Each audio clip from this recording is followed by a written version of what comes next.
Alors on va partir dans un autre monde, oui, parce que l'autre monde, c'est là où va se retrouver l'un des personnages écrits par Coralie Jeanne dans le livre « Et si tu revenais ?» Bonjour Coralie. Bonjour. On a Stan et Mia, sont quand même les deux personnages principaux du livre. Mia, une femme, donc Stan, un homme.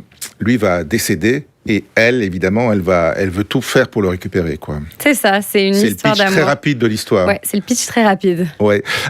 Comment vous les avez créés, ces deux personnages? Comment ils vous sont venus? Le personnage de Mia est venu assez naturellement. Je me suis un peu inspirée de mon expérience au quotidien dans ma vie de couple et de cette rancœur qu'on peut avoir contre l'autre parfois. Vous savez, quand on passe quelques jours à se faire la tête, à se lancer des reproches. Et puis on dit toujours qu'il ne faut jamais se coucher fâché. Et ben voilà, c'est ce qui se passe dans mon livre. Hein. Stan claque une porte fâché et Mia se dit et puis voilà, il meurt. Et cette réflexion, je me la suis faite un jour après une dispute avec mon compagnon où il a claqué la porte fâché, où je me suis dit ok, donc là peut-être qu'il va pas revenir en fait. Est-ce qu'il va vraiment rester? On va rester là-dessus. Et puis ça a commencé le pitch à se dessiner dans ma tête. Mais c'est vrai que cette idée d'un retour de l'autre monde, c'est quelque chose, ça trottait déjà depuis quelques mois. Oui, il y a à la fois c'est un roman d'amour et en même temps c'est un roman un peu fantastique aussi. Oui, il y a un mélange des deux, quoi. Il y a un petit peu de surnaturel dans ce roman que j'ai injecté au dernier moment pour le coup, parce que je ne me voyais pas du tout intégrer du surnaturel dans mon roman. Et finalement, ça a été un exercice, mais je le regrette pas parce que j'avais vraiment envie de développer cet autre monde duquel revient Stan. Donc de l'au-delà, quoi, mais que vous appelez l'autre monde. Je l'appelle l'autre monde, voilà. C'est ça. Parce qu'on découvre dans le livre qu'en fait, c'est un autre monde qui, d'une certaine manière, ressemble un peu au nôtre. Oui. Sans trop dévoiler. Oui, c'est une société comme la nôtre. Organisée aussi. Très organisée, avec justement des bonnes personnes, des mauvaises personnes. Et en fait, le niveau de vie que l'on obtient dépend des résultats des actions qu'on a menées dans notre vie réelle. Ça paraît logique. C'est un peu la loi du karma. Voilà. Si on a fait des belles actions, on a une très belle vie dans l'autre monde. Et puis si au contraire, on va dans les bas-fonds. Donc il faut bien vivre maintenant. Oui, et être gentil, être bienveillant. Il faut être gentil, c'est bienveillant, c'est le principal. C'est votre premier livre, Coralie Jeanne. Mais vous avez déjà écrit précédemment, vous écriviez déjà toute petite et vous avez beaucoup lu aussi. Oui, j'ai beaucoup lu, j'ai énormément lu toute mon enfance. C'est drôle parce que quand mes parents parlent de moi, ils disent tout le temps qu'il y avait 2-3 livres qui traînaient partout dans la maison. Je lisais dans mon bain, je lisais dans ma chambre, je lisais dans le jardin. Et j'ai commencé à écrire très tôt des poèmes, des histoires que j'ai jamais terminées. J'ai écrit un petit roman d'une 30aine de pages quand j'avais 10 ou 11 ans.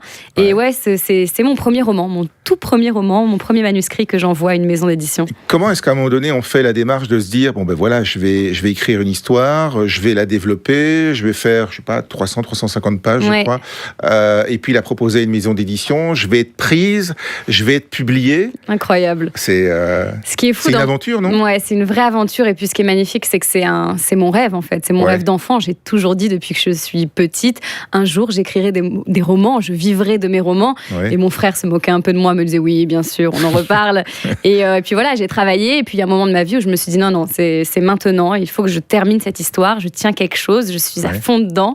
Et je l'ai fini. Et puis je l'ai envoyé à beaucoup de maisons, mais dans ma tête, je visais XO Édition, donc c'est incroyable. Alors, XO Édition, la baseline, comme on dit en jargon, c'est lire pour le plaisir, et c'est un roman plaisir, en fait, que vous avez écrit. C'est un roman pour, on entre dedans, et puis on dévore, quoi. C'est gentil, ça me fait plaisir de l'entendre. C'est les retours que je reçois aussi, et je reçois aussi beaucoup de retours qui me disent qu'en dehors de cet amour absolu, il y a un joli message dedans qui aide à reconnecter, mettre sur pause, profiter des gens qu'on aime, et c'est ce que je voulais. Je voulais laisser une belle note positive.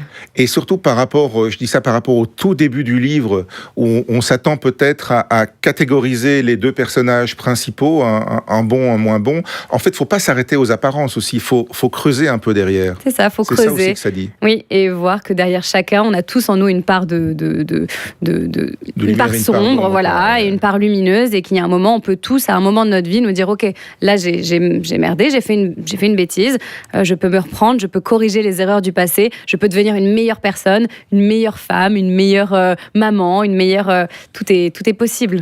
Comment vous arrivez à mener de front l'écriture, votre vie de maman avec 2 enfants, et vous avez aussi un travail à côté de ça? Vous aviez un travail en tout cas à côté de ça? Oui, j'ai un travail, je suis rédactrice, j'écris des articles en presse féminine, presse criminelle. Je suis maman, être maman, c'est le premier rôle de ma vie, donc ça passe avant tout. Et j'écris mes romans, je compose. Je fais au mieux, voilà, entre, comme je vous l'ai dit, tout le monde en discutait tout à l'heure, les maladies de mon petit qui a 3 ans, la nurserie, les allers-retours, faire à manger. Voilà, on fait comme tout le monde et puis on essaie de se trouver du temps pour écrire le matin de préférence, quand c'est calme. Avant que la vie ne démarre. Exactement, vous avez bien dit. Il y a un côté cinéma aussi, ça pourrait être un scénario de film, ce que vous avez écrit. Le cinéma, c'est aussi une source d'inspiration pour vous, c'est quelque chose que vous consommez beaucoup, en plus de la lecture? Mais je regarde beaucoup de séries, un peu moins maintenant, beaucoup de films. Oui, c'est vrai que ça peut être un livre qui serait chouette. Vous avez pensé à ça en l'écrivant ou pas du tout? Cette bande-annonce qui a été diffusée, je l'ai visualisée dans ma tête avant d'attaquer le manuscrit. C'était incroyable. Avec cette phrase, que seriez-vous prête à faire pour faire revenir l'homme que vous aimez? Je l'ai vu dans ma tête. C'est l'essence même du livre, en fait. C'est ça. Et quand XO Édition m'a envoyé ce book trailer, j'ai dit c'est incroyable parce que je l'avais vu, quoi. Donc c'est magnifique. Et vous seriez prête à aller jusqu'où? Moi, pour faire revenir la personne que j'aime? Oui. Je suis prête à tout pour faire revenir la personne que j'aime. Comme Mia, quoi. Vous le disiez, il y a beaucoup de vous dans Mia. Hein. Non, il y a beaucoup de moi dans Mia, c'est vrai. Et puis, il y a les personnages autour, il y a un enquêteur, il y a les parents, etc. Ça, ce sont des personnages, on va dire, secondaires, malgré tout, mais que vous avez voulu imbriquer dedans pour que ce soit pas trop huis clos? Oui, exactement. Je voulais vraiment que chaque chapitre, que chaque personnage ait son identité, son mal-être, son histoire, sa lumière.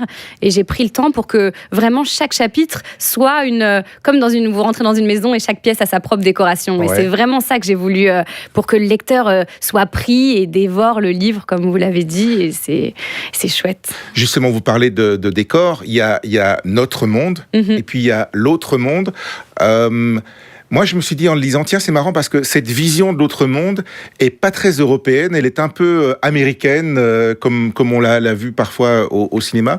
Et puis je me suis dit, mais en fait, dans l'imaginaire européen, on n'a pas vraiment non plus de visualisation de l'au-delà. C'est pas comme les Américains qui ont une vision très littéraire, en fait. Oui, c'est vrai, mais je pense qu'on pourrait tout de même l'adapter en quelque chose d'européen. Moi, j'imagine très bien des décors. Quand je parle des bas-fonds dans mon livre, j'imagine de la pierre. Il y a les bas-fonds et il y a l'élite. Voilà, il y a l'élite et les bas-fonds. Donc, j'imagine quelque chose de très... Un peu l'enfer et le paradis, quoi. C'est totalement ça. Oui. C'est totalement ça. Version un peu plus moderne. Oui, et peut-être un peu moins manichéenne aussi. Oui, c'est sûr. Mais bon, vous imaginez ça avec des personnages qui sont là, avec un espèce de tribunal quand on arrive, le jugement dernier. Donc, oui, puisqu'il y a les 7 péchés capitaux, il y a les vertus qui arrivent. Et oui, c'est un jugement dernier que j'ai un peu remodernisé avec toute mon imagination. Et j'ai imaginé ces personnages complètement décalés et loufoques qui vont, avec Rodolphe, qui est le boss de l'autre monde, j'adore ce personnage très cynique dans le livre, qui vont expliquer à Stan que là, il va passer dans l'autre monde, il faut qu'il se prépare parce que c'est maintenant. Ouais. C'est ça qui est marrant aussi, c'est que ce sont des personnages extrêmement cyniques.